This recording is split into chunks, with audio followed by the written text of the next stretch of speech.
Welcome back into the GSMC Sports Podcast. Now moving into our next segment here where LeBron James is expected to decline his player option, which does not come as a huge surprise. It sounded like LeBron was going to want to get one more type of a payday for him, but it does also put that little bit of extra pressure on the Lakers, I think, as well. Now, LeBron, it does seem like he's at a point in his career where according to the reporting surrounding this Lakers head coaching search, that they've been told by LeBron that he wants them to sort of prioritize Anthony Davis for who they choose to be the replacement of Darvin Ham after they fired him following their playoff exit. And I don't think that LeBron is necessarily... you saw him around the trade deadline sort of doing the little things to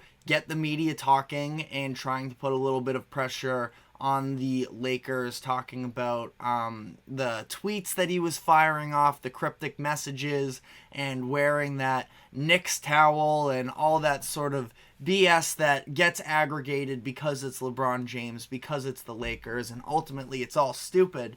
But at the same time, LeBron does know this, and for that reason, he's put pressure on the Lakers in the past to try and make some moves. Now, he has an out now, and I think that the most likely scenario here is that he's going to remain with the Lakers. Probably from here on out, we're going to see him go back to his old philosophy of sort of having outs after every year.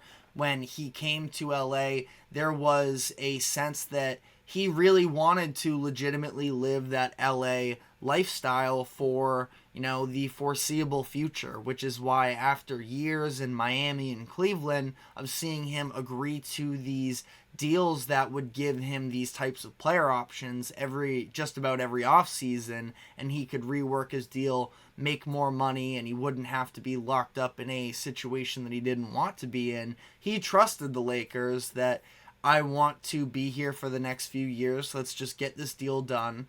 And now is the point where LeBron James, at what is he now, 38 years old, that he can sort of take back a little bit of power to some degree, but I also don't think that he has necessarily that same level of power that he did for many years in the NBA, where if he were to leave a franchise, it would sort of have them entirely crumble and topple. But now at this point, we've talked about this on the show in the past, I don't think it would be the most devastating thing in the world for the Lakers if LeBron were to leave. Now, the Lakers seem like they are going to want to do whatever it takes to keep LeBron, because why wouldn't you, from both a business and basketball perspective? But at the same time, if they wanted to go into a resetting of sorts and, resetting, rebuilding, whatever you, I suppose, want to call it, either way, they can still recover from that, I think, in a decent way, because when in the past it seems like when LeBron James wants you to trade your future draft capital, you have to do so. And the Lakers held off on it because they didn't know how much longer LeBron was going to be in LA. And they still don't necessarily to some degree, but again, it's that sort of balance of power between LeBron and a front office. And now, again, like I mentioned, I think that LeBron is going to be back in LA for next season. He's at least put it out there. The fact that his top priority isn't going to sign where Bronny James is, at least for the upcoming, 2024-25 season, that he will be okay sort of not having to be with Bronny. Now, the Lakers are obviously heavily tied to Bronny James, and I have a hard time imagining if they are sitting there with the 55th overall pick that if Bronny is available, they're going to feel so strongly about another prospect that they wouldn't do that, at least, again, from the business perspective of it all, plus whatever upside Bronny may have. But that's why yesterday, when we talked about Bronny's decision to stay in the NBA draft and, give up his college eligibility, I don't think it just means that for any of these teams, if they draft LeBron James, like specifically the Phoenix Suns are one of the teams that Bronny is going to work out for. If the Suns were to draft Bronny, I don't think that that means that LeBron is going to just immediately sign with the Suns, and especially considering their financial situation, LeBron would have to go there on a veteran minimum. And I also do think there's probably, and there's a whole lot that's packed into it. Bron has made more than enough money throughout the course of his career. He's still not going to turn down, I think, the opportunity to make more to set up his family for generations.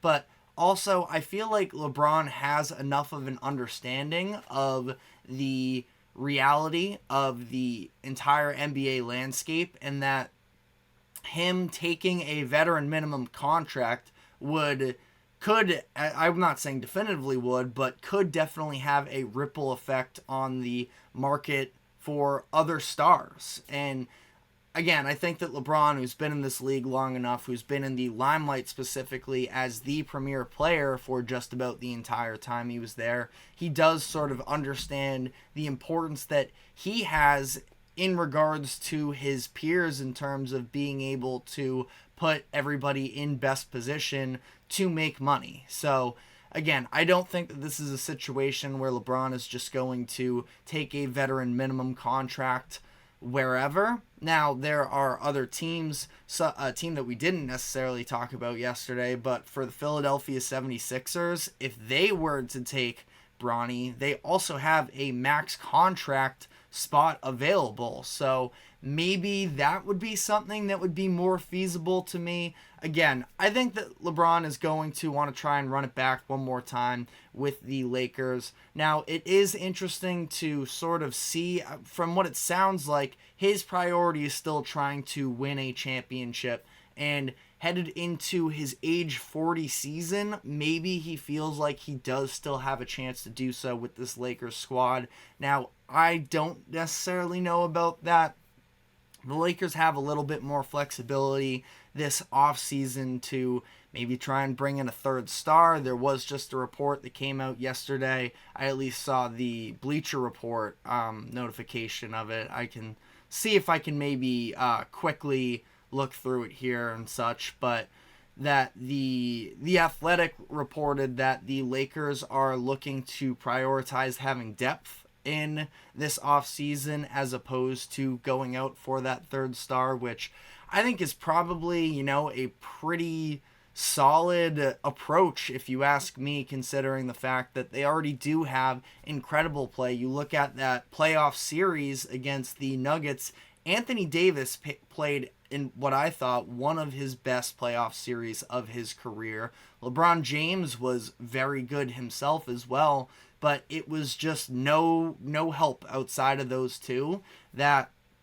I think that going out to sort of hunt the margins or such and, bring in depth and talent around the two of them, that's probably, again, I think the Lakers are probably at a point where they are past truly contending and being favorites for an NBA Finals, but they, when you have those two players, they already have the top end star talent. As long as they are still themselves, it's hard to fully rule them out. But let me know your thoughts in the comment section in terms of what LeBron is going to do this offseason and whether or not, if he stays with the Lakers, that they can remain championship competitive. But we are now going to be taking our next break here. And when we come back on the other side, there were a variety of different reports that came out in the past couple days regarding Jimmy Butler and the potential of him leaving Miami this offseason. So stick with us. We will be right back and dive more into that after this quick break.